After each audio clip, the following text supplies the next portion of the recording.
Boa tarde. Minha apresentação é sobre Lindolf Bell, Dispersão e Horizonte Crítico. Esse é o título do artigo que foi submetido. E ele tenta traçar um pouco das características da crítica de arte do Lindolf Bell, um poeta catarinense muito conhecido e muito apreciado, que viveu entre 1938 e 1998. Nesse período de vida, o Lindolf Bell não só construiu uma carreira muito importante e reconhecida na poesia, como foi um grande motivador do circuito artístico local e regional, trabalhando também como curador, como marchand, como crítico de arte. Em função disso, ele inaugurou uma galeria de arte em Blumenau, a Açuaçu, e em parceria com essa galeria e também com o Teatro Carlos Gomes, ele promovia exposições muito importantes na região, que, sobretudo, procuravam valorizar a produção local, como vocês estão vendo aqui, uma vista aérea de uma exposição de umas coletivas que ele fez vários anos seguidos, as assim chamadas Coletiva de Artes Plásticas Barriga Verde, que ocorriam no saguão do Teatro Carlos Gomes, em Blumenau. Então, concomitantemente a essa atuação dele na galeria e no teatro, e também trabalhando, por exemplo, trabalhando também em júri, como júri de salões, como júri de processos seletivos de exposições de artes visuais, por isso que vocês estão vendo ele aí ao lado do Ferreira Goulart, um outro crítico do período. Muito alinhadamente a isso, ele escrevia matérias semanais no Jornal de Santa Catarina, que é um jornal de Blumenau, mas que circulava também por outras localidades do estado. Nesse jornal, ele escreveu em torno de 400 matérias entre janeiro de 1972 e novembro de 1995. As matérias apareciam sempre numa edição dupla de domingo e segunda-feira. Nesse artigo em específico, eu vou apresentar apenas um recorte dessas matérias, pensando nesse convite do encontro da ANPAP, para que nós pensássemos o tema da dispersão.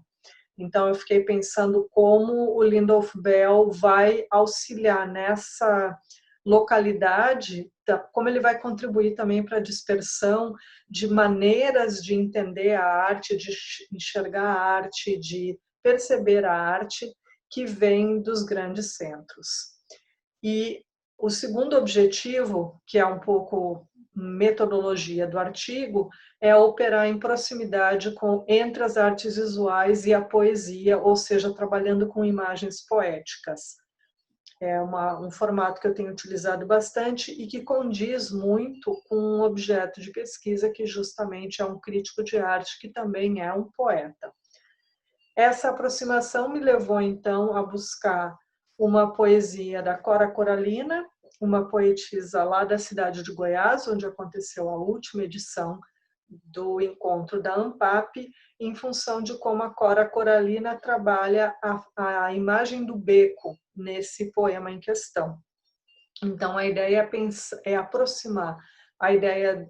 de beco da Cora Coralina com essa visão que o Lindolf Bell vai ter da região de estar falando com um público, em grande parte, despreparado para receber a arte.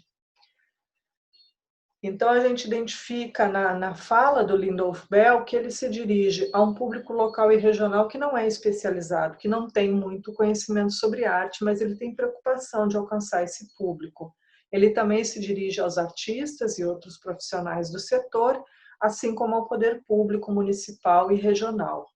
O tom das matérias é sempre muito didático e ele constrói uma narrativa a partir da análise das características formais e também observando a maneira como os artistas operam tecnicamente, ou seja, o domínio e a relação que eles estabelecem com as linguagens com as quais trabalham. Nesse artigo em específico, eu vou me deter, então, em como Lindolf Bell introduz a produção da Ana Carolina Albernaz em Blumenau, por ocasião de uma exposição que ela vai fazer em Blumenau em 1981, uma exposição organizada pelo Lindolf Bell, que vai ocorrer no Teatro Carlos Gomes. Em função dessa exposição, vai ocorrer não somente a exposição, mas também um curso de gravura que a Ana Carolina vai ministrar na FURB, que é uma das universidades que tem um dos primeiros cursos de artes no estado de Santa Catarina. Então, em função dessas duas atividades, o Lindolf Bell vai despender 4 matérias para falar dessa exposição. Na primeira matéria, na verdade, ele vai dar voz ao Frederico Moraes, um crítico lá do Rio de Janeiro, e vai então reproduzir a crítica do Frederico Moraes, que em linhas gerais confere a essa produção da Ana Carolina um tom de denúncia e protesto, principalmente em função de duas questões: a questão da violência que as mulheres sofrem na sociedade contemporânea e a questão também da falência dos meios de comunicação, da falência não, da falibilidade, na verdade. O Lindolf Bell vai falar sobre a atualidade dessa produção da Ana Carolina, numa perspectiva bem bodeleriana, digamos assim. Ele vai considerar essa atualidade em função do fato de que a Ana Carolina usa a xilogravura, mas alia a ela novas possibilidades, né, como o xerox, como a interferência.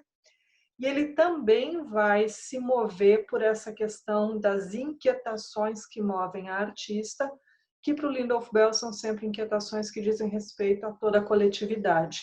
Então, ele vai pegar o mesmo ponto das inquietações com relação à falência da comunicação que já tinha sido anunciado, digamos assim, pelo Frederico Moraes.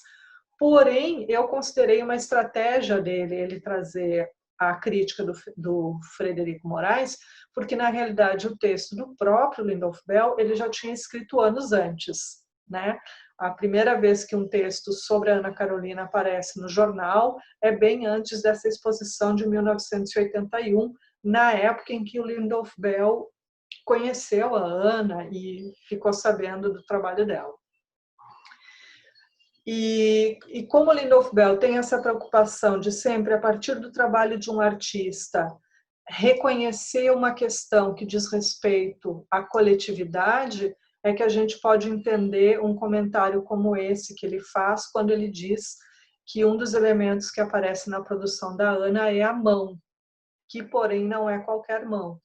mas é uma mão humana amputada, símbolo de uma comunicação física em falência substituída cada vez mais pelos objetos mecânicos. Uma mão sangrando, impotente, trágica, na derrota do homem diante dos instrumentos ferozes. Então, para quem, né, se deter em ler o artigo na sua completude, vai perceber que dá para entender muito melhor todas essas questões que eu estou colocando e, portanto, também entender melhor a preocupação que o Lindolf Bell tinha em valorizar as produções, independentemente de elas serem, né, de elas serem da região ou de elas virem de fora, porque ele acreditava que, em ambos os casos, o público estaria lidando com o mesmo tipo de dilema, que era a dificuldade de entender a relevância dessas produções. É por isso que, a certa altura, inclusive, o Lindolf Bell vai, na terceira matéria, comparar a produção da Ana Carolina Albernaz com aquela de um artista local iniciante e naif, o Arlindo Pereira. E é tudo isso que está posto lá no artigo que nos leva a considerar que o Lindolf Bell diz, mas principalmente a quem ele pensa que diz, são os aspectos que marcam a sua crítica. Muito obrigada.